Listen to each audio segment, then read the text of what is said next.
Good morning. This is KELOLAND on the go with all you need to know in news and weather as you start your day. Authorities in Minnehaha County are investigating a deadly crash in Del Rapids. Just before 11 o'clock Wednesday morning, the Minnehaha County Sheriff's Office says a pickup truck collided with a 14-year-old on a bicycle in the central part of town. Deputies started first aid on scene. The teen was taken to the hospital, then airlifted to Sioux Falls, where they died. Authorities say the pickup driver is cooperating with the investigation. Rapid City Police are asking for the public's help in finding a missing girl. Officials say 13-year-old Laurencia Looks Twice was last seen Tuesday afternoon in the area of North Middle School. She was wearing a gray sweatshirt, black pants, and black shoes. If you have any information on where she may be, you are asked to call Rapid City Police. Protection orders and no-contact orders are a tool victims of domestic abuse can utilize to get away from their abusers. However, it's not uncommon for those to be violated. In early March, 22-year-old Jackson Phillips was charged with violating a no-contact order issued to him after he allegedly strangled 20-year-old Randy Gerlach in December. That violation charge, as well as domestic assault charges, were placed on Phillips after Gerlach's body was found on March 1st in southern Sioux Falls. The violation of the no-contact order has left Gerlach's family frustrated. Protection orders don't really do anything. It's just a piece of paper. And then what? You never want to fault anybody for having that protection order or for thinking that it didn't work or whatever. You know, I mean, that's the case. It's just a tricky situation because you want people to, they are a tool and they will work, and but there's always going to be people that violate them as well. And ultimately, sometimes we can't protect everybody, but there are lots of things in place that will make every effort to do that. In tonight's Eye on KELOLAND, Lauren Solik brings you the frustrations of Gerlach's family and the reality of protection orders and no-contact orders. Turning to weather now with meteorologist Scott Munt. It's starting to warm up today, Scott. We are looking at warm temperatures for the afternoon, numbers in the 70s and 80s for highs, and this trend will continue straight through this weekend. Along with it, we'll have some higher dew point temperatures, and that will eventually lead to some storm developments as you throw in some energy that will round the bend from the southwest. So far today will be warmer than what we had yesterday. Temperatures in the 70s and 80s as we are watching for that chance for severe weather as we go through the weekend. The first day, Saturday, slight risk for severe weather covering central and eastern KELOLAND. Sunday, that moves a little farther to the east and will continue to move it a little farther to the east as we get into Monday. More details on the KELOLAND Live Doppler forecast with Brian coming up. Thank you, Scott. Jefferson High School student Isabel Hastings began painting during the pandemic. This school year, she created a piece that won the Congressional Art Competition for South Dakota, meaning it will be on display at the U.S. Capitol beginning this summer. The artwork consists of a portrait surrounded by flowers. I really like doing the flowers, because I had to do a lot of layers on the flowers, and so it was fun to, again, experiment just with the whole painting now. The piece was her first painting of this size, and since then she has created several even larger pieces. A block party in downtown Sioux Falls returns for the summer next week. The first EASTBANK block party of the season is set for June 3rd at the 8th and Railroad parking lot. It'll run from 5:30 to 11 p.m. and will have live music, food trucks, yard games, and vendors. Get ready for a detour starting today. Cliff will be closed from 49th Street to 56th Street to allow for Phase 2 of construction to begin. Traffic will be detoured along 26th Street, Minnesota Avenue, and 57th Street. Cliff Avenue is not expected to reopen to traffic until August.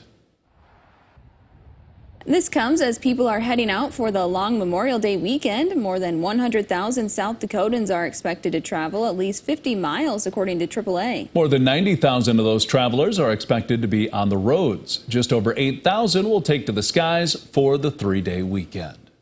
And Memorial Day services are set in many South Dakota communities. The Sioux Falls program will be at the new South Dakota State Veterans Cemetery on Monday, May 30th. The state has 240 American Legion posts, but not all have services. KELOLAND News gathered Memorial Day information from some of the largest cities in the state. To find out how your veterans organization is taking Memorial Day programming information, check out a KELOLAND.com original story on our website now. That's a look at some of our top stories. Now let's get one last look at your weather with meteorologist Brian Karstens. Brian? All right, weather, let's go through the series of maps here leading into the weekend. First of all, the next couple of days look to be pretty tame. Temperatures generally warming, so today we're going to take a step upwards. Sioux Falls, low 70s. I do expect tomorrow will be even warmer than that as we see our Friday weather map, prevailing southerly wind. The first chance of rain is going to come into the Black Hills and extending along this frontal boundary into northern South Dakota Saturday morning. There's probably a zone in here where some thunderstorms will likely kick off. I don't expect this to be much of an issue in Sioux Falls, but for Watertown, maybe up here toward Fargo, that's a different story. So that's Saturday morning. The atmosphere will become increasingly unstable in the warm sector here on Saturday and Saturday night. With an anticipated low pressure area moving along this boundary, we do expect a chance of severe weather here Saturday night into Sunday early morning. So this is more nocturnal thunderstorms. Severe winds and hail are possible. We will, of course, continue to watch that. Now, that moves out. The boundary holds its place. That means we reload for additional storms to break out across eastern South Dakota, portions of Minnesota, northern Iowa, northeast Nebraska, Sunday night. Again, that scenario will come into better focus as we, first of all, deal with Saturday. Now, move that one off. Then we reload the pattern again. We get into Memorial Day. We've got snow out here in Wyoming. We've got 90s in Iowa and Nebraska. And wherever the clash zone is, that's where the next round of storms will be. My main question would be, how is the placement, the positioning on the maps, who gets what and when? These are things that we'll just have to kind of wait for. But I do expect there will be multiple rounds of storms here this weekend. So be weather aware. My high recommendation is if you are outdoors, and many of you will be, you have some way to get warnings and watches and those kind of things, okay? So today's a Thursday, the weekend's coming quickly, and it would be a very wise idea to do that. Given what's happened already this month, that should be self-explanatory. Let's wrap up with your forecast. Low 70s today in Sioux Falls. Is it going to get warmer for Sioux Falls? Absolutely. 85 to 90 degree weather Saturday, Sunday, Monday. Obviously, there's some room for some changes if we end up getting more thunderstorms, say in an afternoon scenario here. But at this point, we feel pretty comfortable with that. My forecast Thursday or Tuesday, Wednesday, we're going to cool it off. We're going to watch and see how fast that front actually moves through. That will dictate how quickly that occurs. It looks like there will be rain, obviously, with all of this talk of stormy weather. So Aberdeen, you're also in the mix of things.